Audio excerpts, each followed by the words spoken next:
वड़ा पाव की क्रेविंग ही ऐसी होती है कि चाहे कुछ भी हो जाए, पर वड़ा पाव खानी है तो खानी है।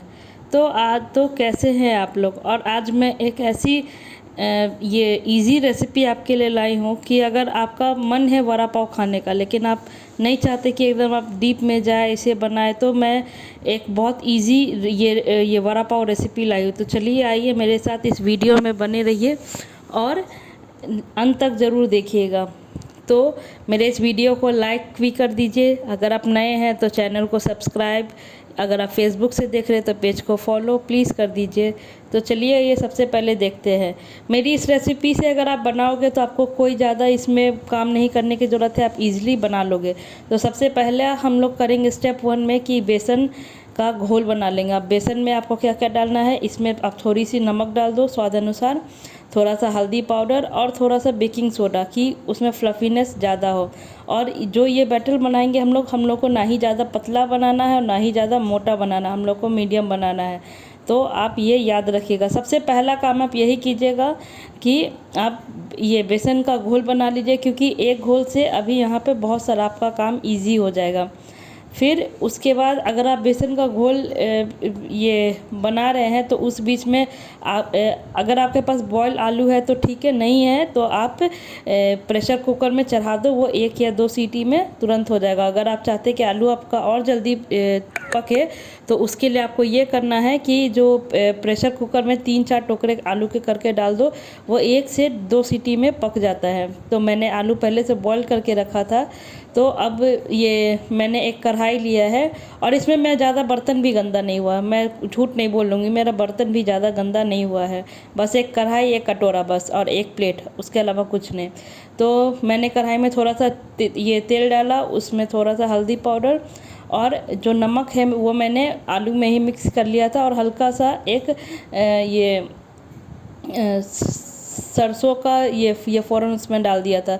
और फिर उसे अच्छी तरीके से कढ़ाई में डाल के मिक्स कर लिया। फिर कढ़ाई बिल्कुल क्लीन हो गई थी, बर्तन ये वो जो हम लोग का ये चोखा उसे निकालने के बाद अब हम लोग एक कढ़ाई ले लेंगे। अब उसमें अगर आपको मिर्ची पसंद है एक्स्ट्रा वड़ा पाव में तो आप मिर्ची फ्राई कर सकते हैं, अगर आपको नहीं पसंद है तो आप स्किप कर सकते हैं। बहुत सारे लोग होते हैं जो तीखा नहीं खाना चाहते हैं, तो अगर आप तीखा नहीं खाना चाहते हैं तो फिर कोई बात नहीं। तो इसके लिए सबसे पहले हम लोग मिर्ची को फ्राई कर लेंगे और फिर उसके बाद निकाल लेंगे। अब हम लोग को बनाना है इसका जो वड़ा पाव मसाला आता है, तो उसके लिए सबसे पहले हम लोग जो बेसन का घोल बनाए थे उसे थोड़ा सा हल्का सा ये तेल में डाल के फ्राई करके निकाल लेंगे। इसकी जितनी भी इंग्रेडिएंट्स है या फिर मेथड है, स्टेप्स है, सब मैंने ये डिस्क्रिप्शन में दे दिया है। अगर आपको कोई प्रॉब्लम हो तो आप डिस्क्रिप्शन में जाके चेक कर सकते हैं। तो ये मैंने इस वीडियो में इसीलिए ये नहीं दिया है क्योंकि मैंने एक बहुत सिंपल तरीके से ये इस रेसिपी को दिखाया। अगर मैं डिस्क्रिप्शन ये वीडियोस में अगर मैं स्टेप बाय स्टेप करूँगी तो वो फिर वीडियो लंबा हो जाएगा। तो इसीलिए मैंने शॉर्ट में जैसे खुद बनाया वैसे आप भी बना पाओ, इसीलिए मैंने वीडियोस में कुछ नहीं डाला, ये वीडियो को प्लेन रखा है। तो बस अब जो मैंने आलू का ये चोखा बनाया था, अब उसे गोल गोल करके उसे उसी बेसन के घोल में लपेट के मैंने तेल में डाल दिया। अब इसे हम लोग को डीप फ्राई कर लेना है कि अच्छी तरीके से वो पक जाए। आपको अगर ये जो ये वड़ा है अगर आपको क्रंची पसंद है तो आप इसमें ये कर सकते हैं कि जब आप ये चोखा का गोल गोल बनाए उसको थोड़ा सा आप कॉर्नफ्लोर में ये लपेट के और फिर उसके बाद बेसन के घोल में डालोगे तो उसमें एक अलग क्रंचीनेस आता है। तो मुझे अभी बहुत ज़्यादा क्रेविंग हो रही थी खाने का, मुझे कुछ समझ में नहीं आ रहा था और आज इतनी गर्मी थी कि मत पूछो, और मेरा कूलर का पंप भी ख़राब हो गया था। इतना परेशानी आने के बाद भी मैंने सोचा कि क्रेविंग हो रही है तो खाना है तो खाना है। मेरे एरिया में कहीं भी वड़ा पाव नहीं मिलता है, मैंने कहा कि अब खाना ही है मुझे बस।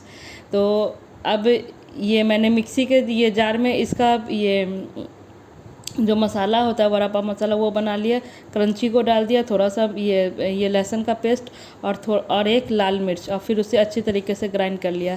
अब हम लोग इसको असेंबलिंग करेंगे। तो आप जब भी ये पाव ले तो उसे आप चाहे तो तावा पे सेक सकते हैं, नहीं तो फिर जो ओरिजिनल ये वड़ा पाव बनता है उसमें उन लोग नहीं सेकते, पर मैंने अपने हिसाब से बनाया इसीलिए मैंने इसे तावा पे सेक लिया है। अब मैंने इसे ग्रीन चटनी, वड़ा पाव मसाला, अब इसमें ये वड़ा रखेंगे और मिर्ची रख देंगे। अगर आपको इसमें मेयोनीज ऐड करना है, चीज़ ऐड करना है तो आपकी मर्ज़ी, आप कर सकते हो।